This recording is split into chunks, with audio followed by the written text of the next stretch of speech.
تو مجھے جو لگتا ہے نا وہ رسول صلی اللہ علیہ وسلم کبھی یہ شادی شدہ عورت کی وہ رشتہ نہیں مانگیں گے. اس کی جی طلاق ہو گئی ہے، پھر انہوں نے جیسے حفصہ کی شادی ہے نا کہ وہ منتیں کرتے پھر رہا تھا کہ اس میری بیٹی سے کوئی شادی کرے، اور رسول صلی اللہ علیہ جی وسلم کو آفر، ابو بکر عثمان سب کو آفر کر رہا تھا، تو انہوں نے آفر کیا، پریشر ڈالا کہ میری بیٹی سے ہمارا کوئی نہیں ہے، پلیز شادی کرو. تو اس طرح ہوا ہوگا. پھر انہوں نے کہانی بنا دیا کہ رسول صلی اللہ علیہ وسلم نے اس کی شادی شدہ عورت کی انہوں نے رشتہ مانگا. ٹھیک ہے نا. تو اصل میں جی قضیہ یہ ہے.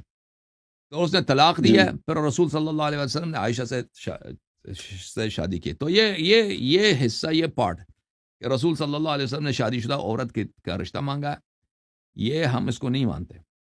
ٹھیک ہے نا. اس کا جی اصل یہی کہانی ہوگی کہ عائشہ کی شادی ہے، کسی طرح سے اس کو طلاق ہو جاتا ہے، یا اس کو چوری کر کے لے کے آتے ہیں ابو بکر لوگ، اس کے طلاق دلوا دیتے ہیں تاکہ اس کی شادی رسول صلی اللہ علیہ وسلم سے کر دیں. کیونکہ ان کو پتا تھا کہ رسول اللہ صلی اللہ علیہ وسلم کا کوئی بیٹا نہیں ہے. ابو بکر کو، ہاں عمر کو بھی پتا تھا. تو یہ کوشش جی ان کا یہ تھا، ان کا اصل کہ بیٹی ہماری جوان ہے، اگر اس کی شادی ہو جائے، ہمارے ہاں بیٹا پیدا ہو جائے، تو پھر تو موجہ ہی جی موجہ ہے. پھر تو ہاں امامت خلافت ابو بکر کے گھر میں رہے گا. ٹھیک ہے نا.